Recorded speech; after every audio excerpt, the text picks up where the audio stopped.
முரசொலி வெளியிட்டுள்ள தலையங்கத்தில், குதிரை பேர விவகாரத்தில் மக்களுக்கு கோபம் வர வேண்டும், பிற கட்சிகளை உடைத்து அதன் மூலம் பாஜக தங்களது பலத்தை அதிகரிக்கின்றன. ஆனால் இங்கே இவர்கள் ராஜினாமா செய்துவிட்டு கட்சி மாறுகின்றனர். அதையும் இதையும் சம்பந்தப்படுத்தக்கூடாது என்று மார்க்சிஸ்ட் கம்யூனிஸ்ட் கட்சியின் மாநில செயலாளர் சண்முகம் கண்டுபிடித்திருக்கிறார். உண்மை அறியும் கருவியை தோளில் தொங்கவிட்டுள்ளார் போலும்.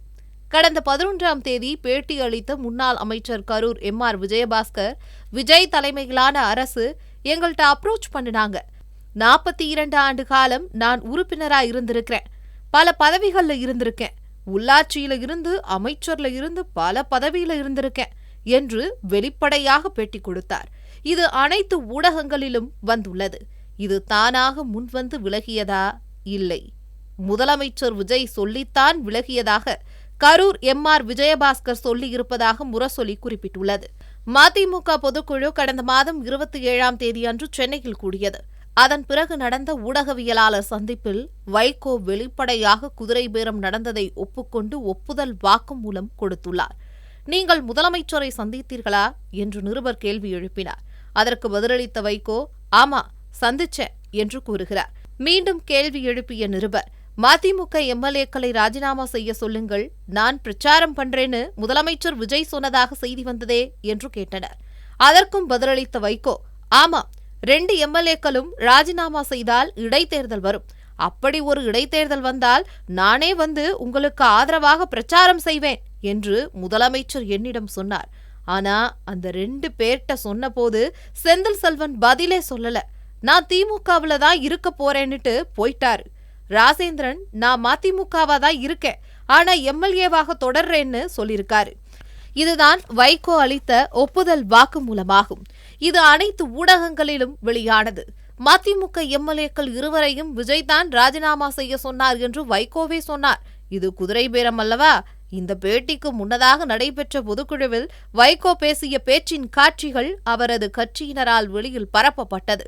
நேத்து காலையில ராஜேந்திரனையும் செந்தில் செல்வனையும் கூப்பிட்டு 2 பேரும் ராஜினாமா செய்தா ஜெயிக்க வைக்கிறேன்னு சிஎம் சொல்றாரு, ராஜினாமா செய்றீங்களா என்று நான் கேட்டேன். 2 பேரும் பதில் சொல்லல.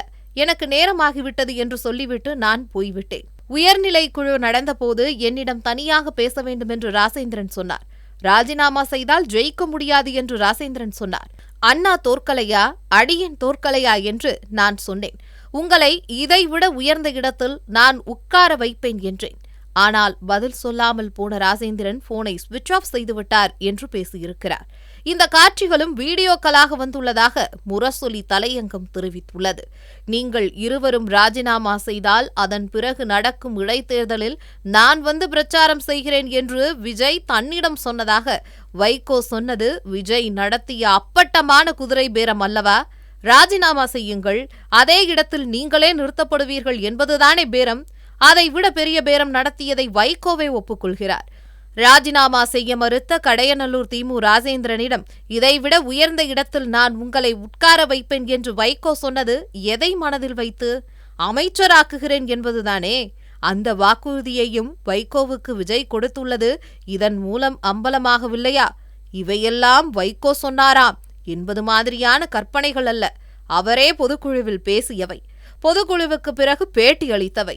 சமூக ஊடகங்களில் இவை அனைத்தும் கிடக்கின்றன. குதிரை பேரத்தை யாரோ ஒரு தாவேக அனாமதேயம் நடத்தவில்லை, முதலமைச்சர் விஜயே நடத்துகிறார் என்பதற்கு வைகோ கொடுத்துள்ள ஒப்புதல் வாக்குமூலம் இவை. சண்முகத்துக்கு சந்தேகம் இருந்தால் வைகோவிடம் கேட்டுக் கொள்ளட்டும். ராஜினாமா செய்ய கட்டாயப்படுத்தப்படுகிறார்கள் என்பதற்கு இந்த ஒரு உதாரணம் போதும். விஜய் ஆட்சிக்கு ஆதரவாக 25 அதிமுக உறுப்பினர்கள் வாக்களித்துள்ளார்கள். இவர்களுக்கு அமைச்சர் பதவி தருகிறேன், வாரியத் தலைவர் பதவி தருகிறேன் என்று ஏமாற்றி அவர்கள் ஆதரவை பெற்றார் முதலமைச்சர் விஜய். ஓட்டு போட்டதும் அவர்களுக்கு அல்வா கொடுத்தார். அதில் 19 பேர் மீண்டும் அதிமுகவுக்கே போய்விட்டார்கள். இது அப்பட்டமான பேரம் அல்லவா?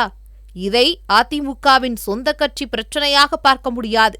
எடப்பாடி பழனிசாமி மீதான உண்மையான கோபம் என்றால் அவர்கள் மீண்டும் எடப்பாடி பழனிசாமி தலைமையை ஆதரித்து போயிருக்க மாட்டார்கள்.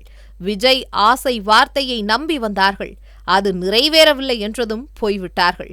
இது கூடவா புரியவில்லை?